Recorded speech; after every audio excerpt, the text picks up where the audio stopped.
Kami ingin Indonesia tersenyum. Kami mau Indonesia berjaya. Kita ingin bangsa ini bersatu. Kita ingin bangsa ini berjaya. Tak ada lagi tangisan pertiwi.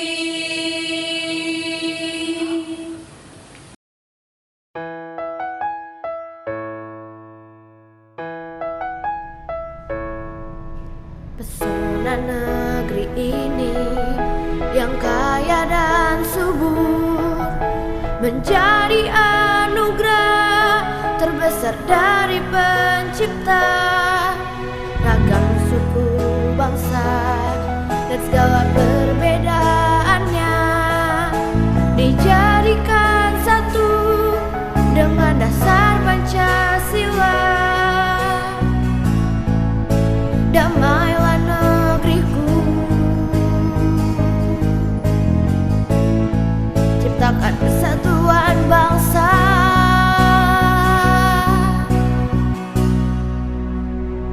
Kami ingin Indonesia tersenyum. Kami mau Indonesia berjaya. Kita ingin bangsa ini bersatu. Kita ingin bangsa ini berjaya. Tak ada lagi tangisan pertiwi.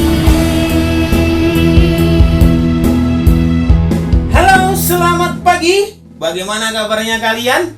Saya yakin kalian baik-baik saja dimanapun kalian berada. Tetap semangat dan selalu jaga kesehatan.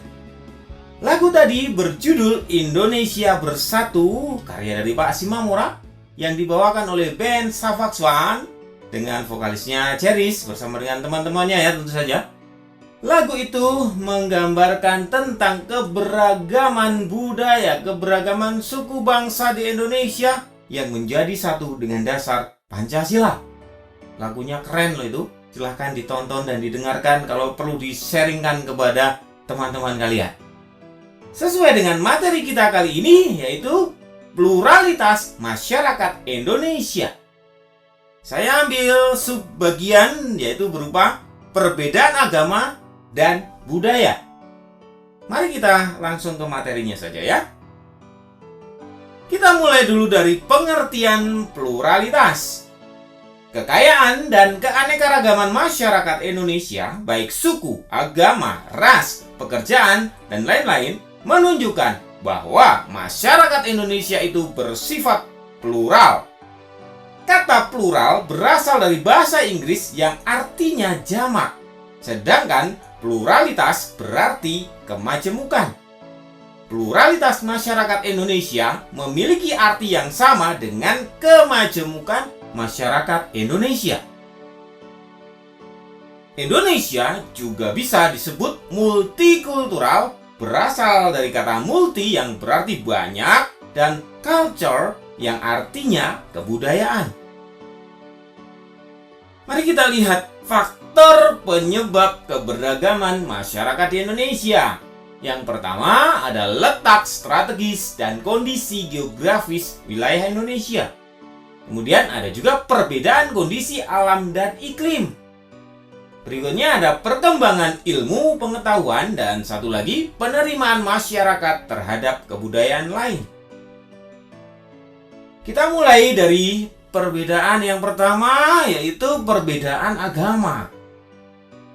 Setiap agama memiliki tuntunan cara persembahyangan yang berbeda. Kalian perlu mengetahui bagaimana setiap umat beragama memiliki tempat ibadah dan melaksanakan kegiatan upacara keagamaan atau persembahyangan. Hal ini sangat penting agar dalam diri kita tumbuh sikap saling memahami dan menghargai atau bertoleransi. Toleransi dalam beragama bukan berarti kita mencampur adukan ajaran agama, tetapi saling menghormati dan membantu menciptakan keamanan dan kenyamanan umat beragama yang lain dalam beribadah. Yang pertama, yaitu agama Islam yang ada di Indonesia. Pada saat ini, agama Islam merupakan agama yang dipeluk sebagian besar masyarakat di Indonesia. Agama Islam diperkirakan telah sampai di Indonesia pada abad ke-7 yang kemudian diikuti perkembangan kerajaan-kerajaan bercorak Islam di Indonesia. Hari besar yang dirayakan yaitu Idul Fitri dan Idul Adha. Kitab sucinya disebut Al-Quran. Tempat ibadatnya disebut apa? Ya betul, masjid. Nah, di sini adalah lambang dari lembaganya yaitu Majelis Ulama Indonesia. Yang kedua atau B yaitu agama Kristen Protestan. Kristen Protestan berkembang di Indonesia selama masa kolonial Belanda atau VOC sekitar abad ke-16. Pada abad ke-20, Kristen Protestan berkembang dengan sangat pesat yang ditandai dengan kedatangan para misionaris dari Eropa ke beberapa wilayah di Indonesia seperti di wilayah Barat Papua, Sumatera Utara, Sulawesi Utara, Jawa. Kemudian hari besar yang dirayakan yaitu Natal, Paskah, dan kenaikan Isa Al-Masih. Kitab sucinya disebut Alkitab, tempat ibadahnya disebut gereja, dan lembaganya disebut Oikumene. Yang C yaitu agama Katolik. Agama Katolik tiba di Indonesia saat kedatangan bangsa Portugis yang diperkuat dengan kedatangan bangsa Spanyol.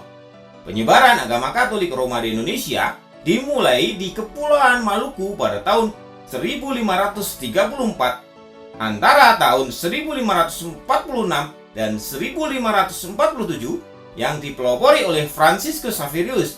Selanjutnya, para misionaris giat menyebarkan agama Katolik ke berbagai wilayah di Indonesia. Hari besar yang dirayakan antara lain Natal, Paskah, dan kenaikan Isa Al-Masih. Kitab sucinya disebut Alkitab, tempat ibadatnya yaitu gereja, dan lembaganya yaitu Konferensi Wali Gereja Indonesia. Yang D yaitu agama Hindu. Agama Hindu diperkirakan telah masuk ke Indonesia sejak abad 4 Masehi. Hari penting agama Hindu yaitu Hari Raya Galungan, Hari Raya Nyepi, dan Hari Saraswati. Agama Hindu kaya akan berbagai upacara atau tradisi keagamaan.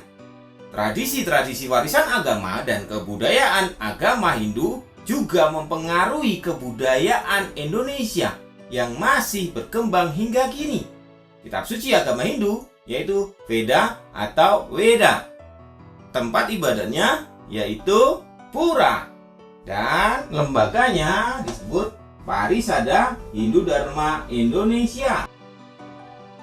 Kita lanjutkan berikutnya yaitu agama Buddha. Perkembangan agama Buddha diperkirakan terjadi bersamaan dengan perkembangan agama Hindu. Kerajaan Sriwijaya di Sumatera merupakan salah satu pusat studi agama Buddha di Asia Tenggara. Hari besar yang dirayakan yaitu Waisak dan Ulambana. Kitab sucinya disebut Tripitaka. Yang ini tempat ibadahnya disebut Vihara, dan lembaganya yaitu Walubi. Yang F yaitu agama Konghucu. Kehadiran agama Konghucu di Indonesia telah berlangsung berabad-abad lamanya. Walaupun sudah ada di Nusantara selama ratusan tahun, pengakuan resmi dari negara baru datang pada masa pemerintahan Presiden Abdurrahman Wahid atau Gus Dur di tahun 2000. Hari besar yang dirayakan yaitu Imlek dan Cap Gomeh. Kitab sucinya yaitu ada dua, yaitu Hujing dan Sisu. Kemudian tempat ibadahnya disebut Kelenteng, lembaganya disebut Matakin. Yang kedua yaitu perbedaan budaya. Mari kita lihat pengertiannya ya. Menurut Kuncoroningrat, budaya merupakan sebuah sistem gagasan dan rasa, sebuah tindakan serta karya yang dihasilkan oleh manusia di dalam kehidupan bermasyarakat yang dijadikan kepunyaannya dengan belajar. Kemudian menurut E.B. Taylor, budaya ialah suatu keseluruhan yang kompleks meliputi kepercayaan, kesusilaan, seni, adat istiadat, hukum, kesanggupan, dan kebiasaan lainnya yang dipelajari oleh manusia sebagai bagian dari masyarakat. 3 wujud budaya menurut pendapat dari Honeywell. Yang pertama adalah gagasan atau wujud ideal. Ide dan gagasan tentu berada dalam pemikiran manusia. Wujud kebudayaan berupa pemikiran manusia dapat dilihat dalam karya tulis. Tulisan berupa pemikiran berada dalam karangan dan buku-buku hasil karya penulisnya. Yang B yaitu aktivitas atau tindakan. Aktivitas-aktivitas manusia dilakukan berdasarkan sistem sosial yang saling berinteraksi, mengadakan kontak, serta bergaul dengan manusia lainnya menurut pola-pola tertentu berdasarkan adat tata kelakuan. Sifatnya konkret, terjadi dalam kehidupan sehari-hari, serta dapat diamati dan didokumentasikan. Seperti contoh di gambar ini ya. Yang C yaitu artefak atau karya. Artefak adalah wujud kebudayaan fisik yang berupa hasil dari aktivitas, perbuatan, dan karya semua manusia dalam masyarakat berupa benda-benda atau hal-hal yang dapat diraba, dilihat, dan didokumentasikan. Sifatnya paling nyata dibandingkan 2 wujud kebudayaan yang lain. Kita bisa lihat contoh di sini, ada Tugu Monas dan Candi Borobudur, dan masih banyak lagi ya contohnya. Berikutnya, hal-hal yang mempengaruhi perbedaan budaya. Yang pertama adalah perbedaan lokasi. Dengan berbedanya lokasi bisa kita lihat contoh di sini ya. Rumah dari satu daerah dengan daerah yang lainnya berbeda karena menyesuaikan dengan lokasi atau tempat tinggal atau wilayahnya. Kemudian, contoh berikutnya adalah batik yang ada di Nusantara. Bentuknya atau desainnya berbeda-beda ya. Berikutnya adalah baju adat, juga bentuk dan desainnya berbeda-beda menyesuaikan dengan keadaan di wilayah tersebut. Yang B yaitu perbedaan agama dan keyakinan. Perbedaan agama dan keyakinan bisa menghasilkan berbagai macam hal yang seperti pada contoh gambar ini ya. Dan menjadi kekayaan buat negara Indonesia ini tentu saja. Yang C yaitu adat istiadat. Adat istiadat setiap daerah berbeda-beda. Sebagai contoh seperti gambar di sini, silakan kalian cermati sendiri dan masih banyak lagi contoh yang lain ya.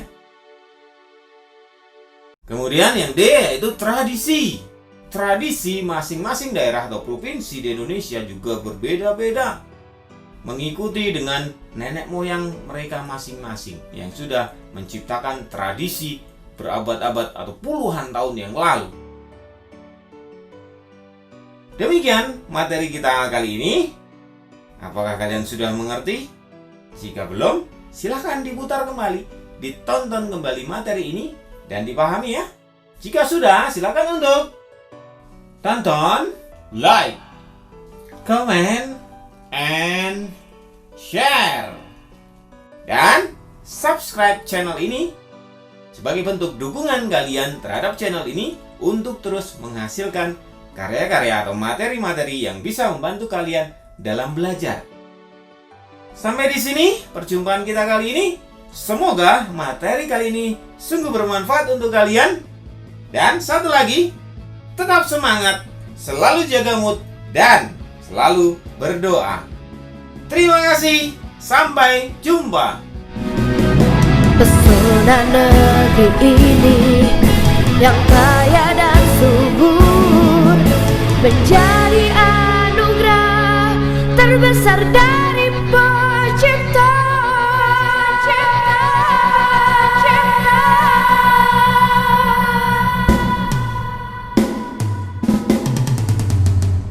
Kami ingin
menyuarakan kemerdekaan Indonesia.